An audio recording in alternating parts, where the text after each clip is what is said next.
Hi Capricorn, here's your horoscope for May 2024, brought to you by planetswithin.com. I'm astrologer Joseph Anthony. All right, this is one of the most spectacular months of the year for many of you. If you're a Capricorn rising or you're a sun sign Capricorn, this is a general sun sign reading for you. Now, one of the reasons I say this is a spectacular time of the year for you, because if we look at this house right here, the fifth house of love, fun, romance, creativity, projects, children, look at how many planets are in this house.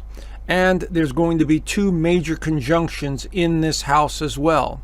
So for many of you, this is a wonderful time for enjoying yourself, for starting a new romance, to deepening the romance that you have now, to tell your children you love them, for people to tell you that they love you. This is the house of love also. So there's a lot of positive energy this month because of these alignments in Taurus. As you can see here, the sun is going through Taurus. Venus is now in Taurus, which is the sign that she rules. We have Uranus, the wild card, in the mix, and we just had a conjunction on the 20th of April. Jupiter is still in Taurus and will leave this sign this month, so we'll cover that a little later on in the video. But as you can see here, there's so much wonderful energy in this fifth house. And so this is a time where you need to just sit still or enjoy yourself, or, do something fun and exciting, spend time with your children and just appreciate it. Whatever it is to you, it has to do with money, it has to do with values, it has to do with feelings, it has to do with everything associated with this house and the sign that is associated with it, which is Taurus. And so this is going to be a wonderful time for many of you. Okay, again, very general overview, but it looks really positive. Your ruler, Saturn, is still moving forward, and it's in Pisces, of course, so it's a confusing time. I totally understand that. We're going through a massive transition right now. Try not to take it personally, like you're the only one going through it. Everyone on this planet, including the animals, the earth, the trees, everything that's alive is feeling this energy. And so stay in your heart center, realize who you really are. A spiritual being having a human experience, and focus on that.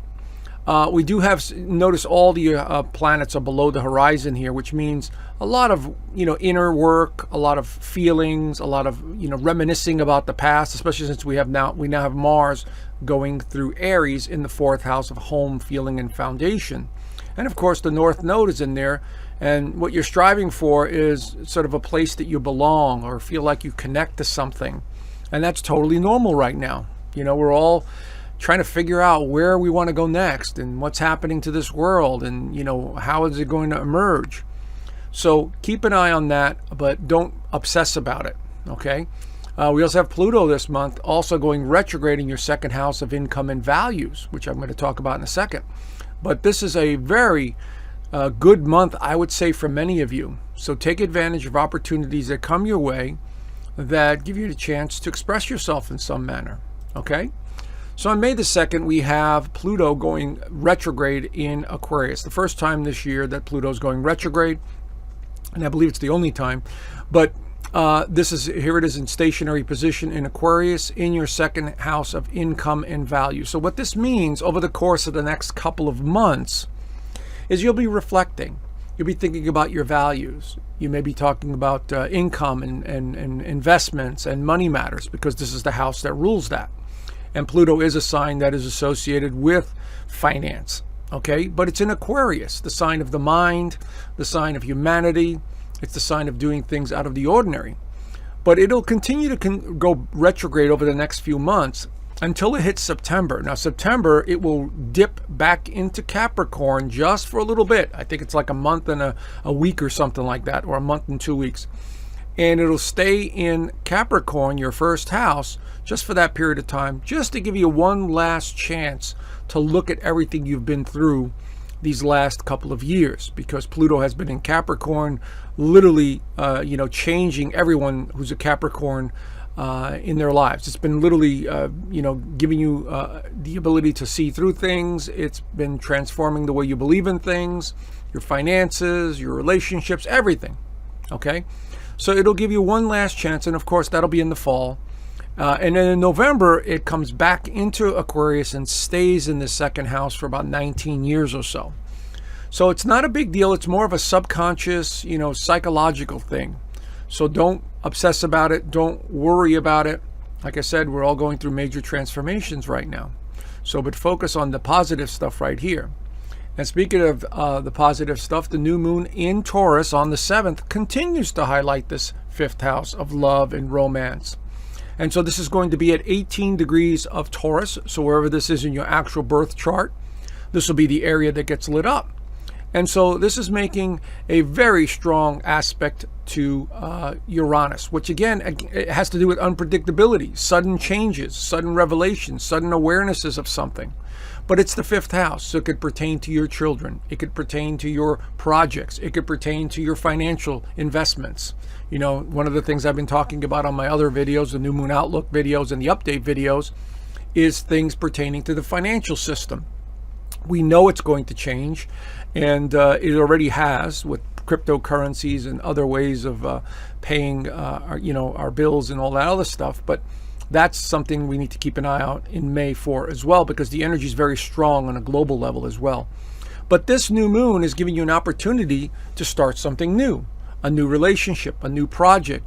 And if you're of childbearing years, maybe you're going to have a child, And so this is a very positive alignment for the next 2 weeks for many of you to take advantage of. This is what new moons do, at least for the next 2 weeks until the full moon activates 2 weeks later. So this is a golden opportunity. Look at all those planets in Taurus, which is very favorable for you guys. So take advantage of the opportunity that is coming your way. Next, we have Mercury entering Taurus as well on the 15th. There's Mercury. So now our thinking changes a little bit. Mercury is about how we communicate, how we express ourselves, and depending on what sign it's in, that's how we tell. So it's in Taurus, another earth sign. But Taurus is a slower, more methodical, easygoing, nature. So our thinking turns more to the basics like food and shelter and, wanting creature comforts. That is all in line with the Taurus energy, as opposed to, when Mercury was in Aries, which is quick and fast and wanted to do stuff and, can be a little more selfish minded. But now in Taurus, it's all about reflecting and enjoying and, appreciating what you have. And that's my suggestion here over the next couple of weeks as Mercury makes its way through your 5th house. Then we have this wonderful, lovely day, May the 18th, where Venus conjuncts Taurus in the morning here. And then also at the same time, we have this wonderful conjunction between the Sun and Jupiter on the 18th. Talk about a day where it almost feels like you're hitting the lottery, because that's how strong this energy is. And it may just be something simple where you're having a wonderful time with your family, or you're having a wonderful dinner, out with someone you care about, or just spending quality time with people you really enjoy being around. Maybe you're working on a project that is really important to you and is going very well. And whatever it is filled with optimism. It is filled with hope. It is filled with faith. And so this is what I want to suggest here to many of you, that this is a wonderful alignment for everyone, but particularly for you guys, because it's in the 5th house of love and romance and fun. So at least leading up to this, from the 15th to the 18th to the 19th, do some things that you just enjoy, that put a smile on your face, that make you feel good that you're alive. That's my suggestion. I'll be doing the same thing. So, pay attention to what you're thinking about and how you want to use this energy in a wise manner. So this is one of the best alignments I've ever seen, in a birth chart, in a general sun sign reading. But this is tremendous amounts of energy. So no matter what happens in the world around that time, whether it's financial system collapses, whether it's earthquakes or other stupid things that may occur on that day, you stay optimistic and say, wow, what an experience I'm having. I'm loving every minute of this life. So that would be my suggestion. Now, everything starts to change on the 20th as the Sun enters Gemini. Now, Gemini is going to be loaded with planets because the Sun will enter it first, then followed by Venus, and then also Jupiter. So I'm going to talk about that now. The Sun in the second house has you guys doing what you do best, loving to work and responsibility. This is what Capricorns love to do. They love to organize. They love to put things together. They love to, help others, and they love to create. And this is what Venus, with the sun is going to do in Gemini in this next 30 days or so. But wait, there's more. Let me get to the full moon first. On the 23rd, in between all of that love fest going on in the 6th house, there's going to be this full moon, which is also about realizations. So it does activate, the sun in the 6th house. So this is going to be at 2 degrees of of Sagittarius. So it'll be opposing, but this has a lot to do with health. It has a lot to do with service. It has a lot to do with realization. So the moon is highlighting the 12th house of spirituality. You're coming to some sort of realization about something in your life, in the people that surround you, how you care for others, how they care for you. This is all becoming very important to many of you, okay? So it's nothing to be worried about. It's just a realization. You may have an epiphany, an aha moment, something that really just comes in and says, you know what? Life is great. I'm going to do the best I can. And this is what this means here. It's about compassion and giving to yourself and to others. So use that full moon wisely. So getting back to the 6th house, now we have Venus entering the sign of Gemini as well. So communication, having fun, sharing, anything associated with Venus, which has to do with partners. And so this is going to help you out for the next 6 weeks as well. But wait, there's more. Jupiter enters Gemini for the first time in 12 years. So Jupiter is going to help you out in this area. So if you're looking for a job, you're looking for achievement, you're looking for expansion, you're looking to get promoted, you're looking to make more money, absolutely going to help you. But it's in Gemini, the communication sign. So there must be a way to express yourself in some way over the course of the next year as Jupiter makes its way from May 25th through May of 2025. So this is going to be a wonderful alignment for many of you to take advantage of opportunities, to, go in a new direction, to explore, to travel, to learn, to have fun. Jupiter is about having fun.